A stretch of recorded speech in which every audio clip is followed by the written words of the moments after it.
Hello everyone, welcome to my channel healing matriarch. और ये मेरा पहला वीडियो है। मैं आज अपना पहला वीडियो अपलोड कर रही हूँ क्योंकि आज 27 जून है, द अनटेम्ड का 6th एनिवर्सरी।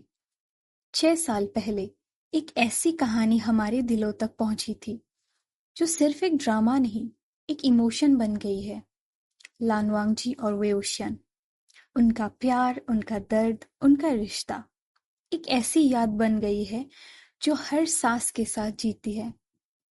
आज उसी याद को एक बार फिर से महसूस करने का दिन है। इस एनिवर्सरी पर मैं लेकर आई हूँ एक स्टोरी उन्हीं दोनों के लिए और हम जैसे उनके फैंस के लिए। ये एक पोस्ट कैनन और कैनन कंप्लायंस स्टोरी है। इसके 2 पार्ट्स होने वाले हैं। ये स्टोरी बेस्ड है द अनटेम्ड के लास्ट सीन में, जब वे वुशियन और लानवांग जी पहाड़ी के चोटी पर सेपरेट हो जाते हैं। उसके बाद शुरू होती है ये स्टोरी। उस सीन के बाद का सफर, जहां दिलों ने रास्ता ढूंढे और आंखों ने वापस पहचाना। तो चलिए मेरे साथ इस कहानी की दुनिया में। सूरज ढल रहा है उस छोटे से टाउन में और सड़कें धीरे धीरे खाली हो रही है, क्योंकि सब लोग दिन भर काम करने के बाद अपने घर जा रहे हैं। एक इंसान जो दिखने में खूबसूरत और काफी लंबा है, लोगों के इस भीड़ में अलग दिख रहा है, क्योंकि वो अपने ख्यालों में खोया हुआ धीरे धीरे चल रहा है। उसने काले कपड़े पहना है और एक लकड़ी की बांसुरी उसके कमर के बेल्ट में लगी हुई है। वो उस होटल की तरफ जा रहा है जहां आते ही इस छोटे से टाउन में वो लगभग रोज का मेहमान बन गया है। गांव वाले उसे ज्यादा नहीं देखते हैं। वो सुबह सुबह निकल जाता है पहाड़ के किनारे वाली जंगल की तरफ और सिर्फ अंधेरा होने पर वापस आता है, ताकि इतना पी सके कि होश ही ना रहे। बात फैल चुकी है कि वो यहाँ इसलिए आया है ताकि आसपास भटक रहे भूतों को मार सके। लोगों को लगने लगा कि ये बातें सच हो सकती है, क्योंकि अगर ध्यान से सुना जाए तो दूर से उसकी बांसुरी की आवाज सुनाई देती है, एक उदास और दर्द भरी धुन जो हर दिन हवा के साथ घंटों तक गूंजती रहती है। लेकिन किसी में इतनी हिम्मत नहीं थी कि उससे कुछ पूछ सके, क्योंकि काफी लोग मानते हैं कि वो खुद यीलिंग पेट्रियार्क है। सिर्फ उसका नाम ही काफी है गांव वालों को डराने के लिए, इतना ज्यादा कि कोई उसका जिक्र भी सिर्फ किसी के कान में धीरे से करता है। उस रात भी हमेशा की तरह वो इंसान होटल के एक कोने की टेबल पे जाके बैठ गया और बिना देखे ही 2 उंगलियां हवा में उठा दी। कुछ ही पल बाद 2 शराब के मटके उसके सामने जल्दी से रख दिए गए। कप लेने का झंझट नहीं किया उसने, सीधा एक मटका उठाया और आधा एक ही बार में पी गया। थोड़ा उसके चिन और कपड़ों पर गिर गया, लेकिन उसने साफ करना भी जरूरी नहीं समझा। जब से वो अंदर आया है, पूरे कमरे में सन्नाटा छा गया है। लेकिन धीरे धीरे लोग फिर से धीमी आवाज में बात करने लगे हैं, और कुछ लोग उस उदास शक्ल की तरफ कभी कभी देख लेते हैं। पुराने दिनों में तो वेइंग को ये सब सुन के मजा आता, कि लोग उसे यीलिंग पेट्रियार्क समझ के डर जाते हैं। लेकिन अब उसे ज्यादा चीजें हंसा नहीं पाती थी। क्या 3 साल हो गए या 4?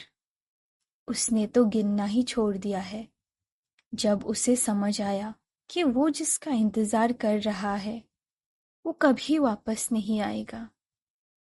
फिर भी वो यहाँ आता है, हर 4 महीने में एक बार, पहाड़ के ऊपर जाकर अपनी वो पुरानी धुन, जिसका कोई नाम ही नहीं है, बांसुरी पर बजाने के लिए। जैसे किसी बेवकूफ की तरह पुकार रहा हो, उम्मीद में हो कि इस बार शायद, बस इस बार, कोई जवाब दे। वो जवाब दे। ख्यालों में डूबा हुआ वो एक गहरी सांस लेता है और फिर से मटका उठा के खाली कर देता है। वो खुद से ही नाराज है। इतने वक्त के बाद भी वो उम्मीद क्यों रख रहा है? आखिर लांजान ने ही तो अलग रास्ता चुना था, तो वो क्यों उसे ढूंढने आएगा? उसने अपना सिर नीचे झुकाया। आंखें आंसुओं से भरने लगी, लेकिन वो उन्हें गिरने नहीं देगा।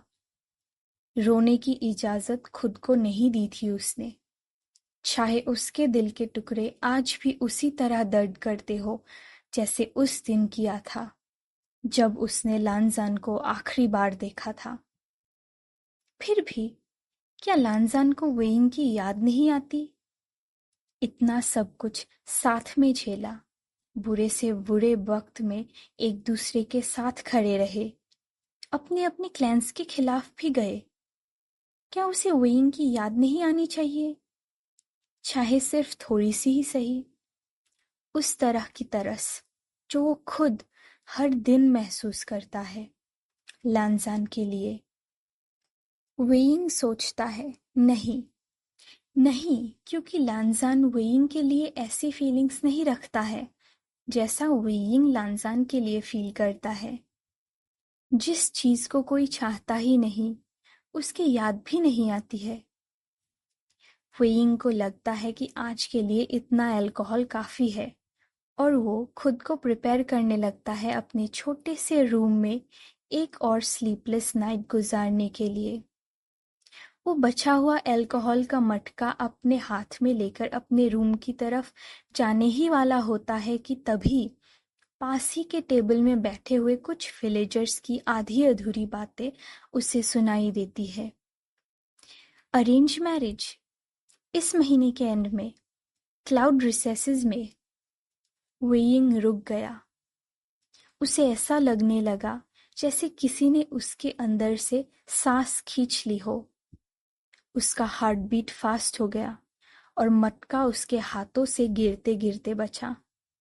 दिमाग ने तेजी से सब प्रोसेस किया और शॉक में उसके हाथ कांपने लगे।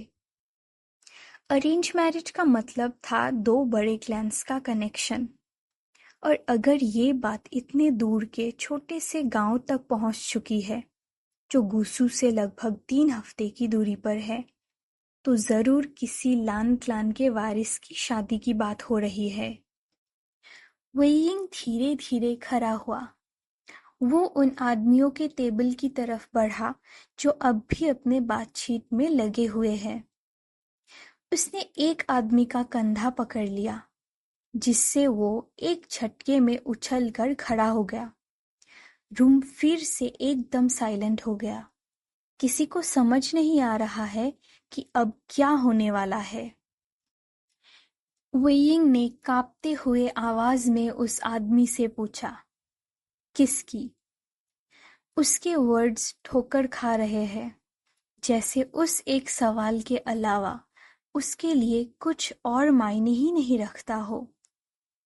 उस आदमी ने पहले शॉक में वेइंग की तरफ देखा, फिर उसके दोस्त की तरफ देखा, जैसे समझने की कोशिश कर रहे हो कि वो किस चीज की बात कर रहा है।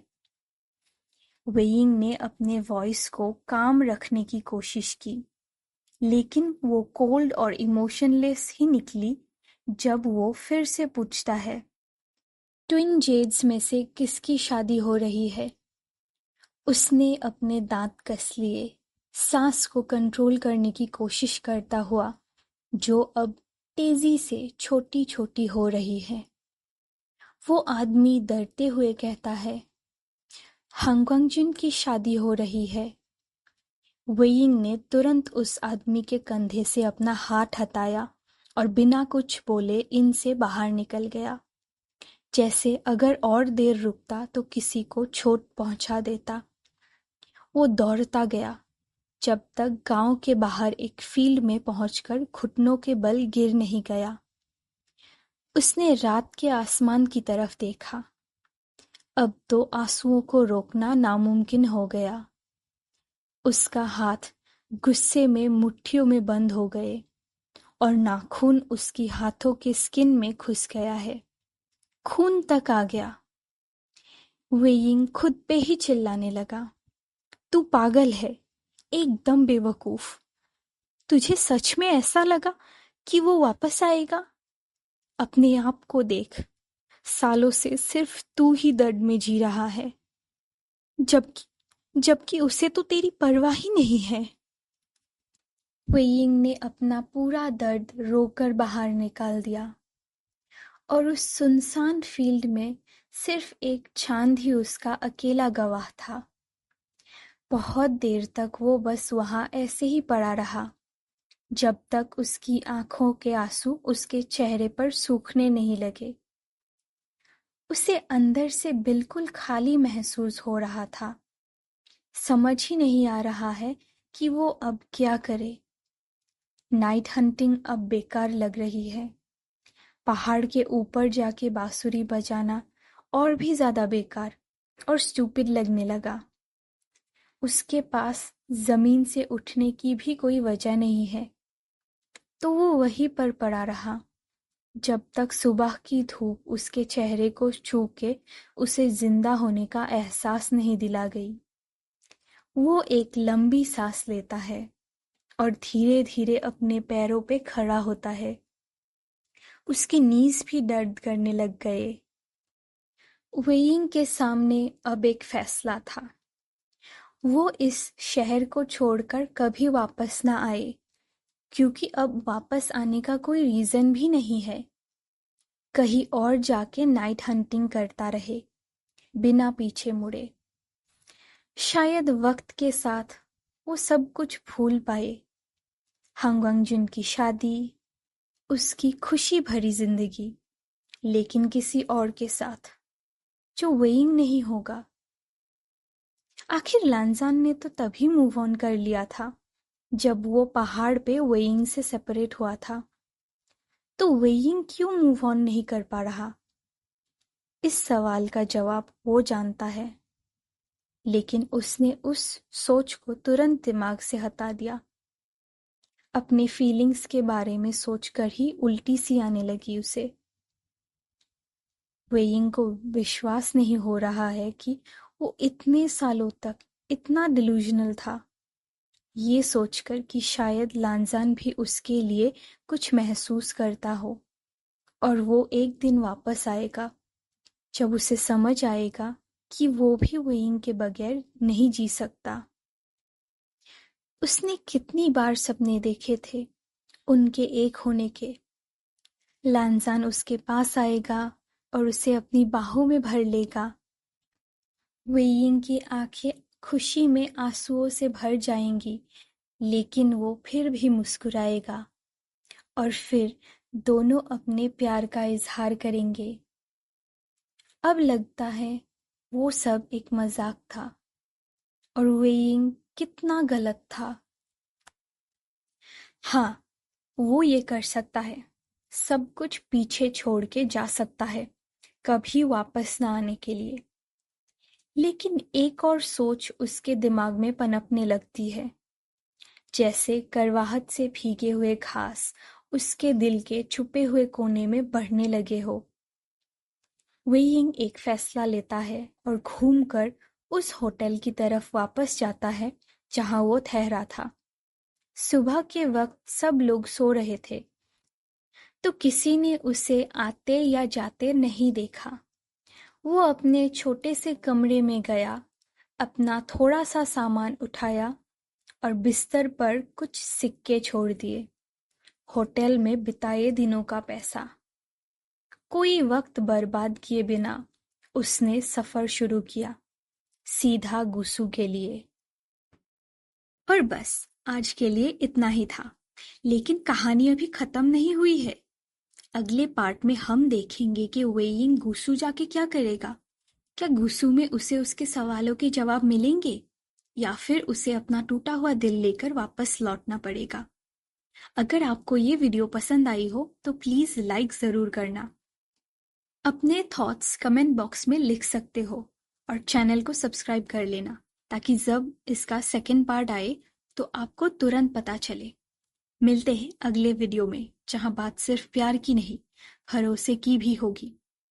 तब तक के लिए अपना ख्याल रखना और प्यार में विश्वास बनाए रखना।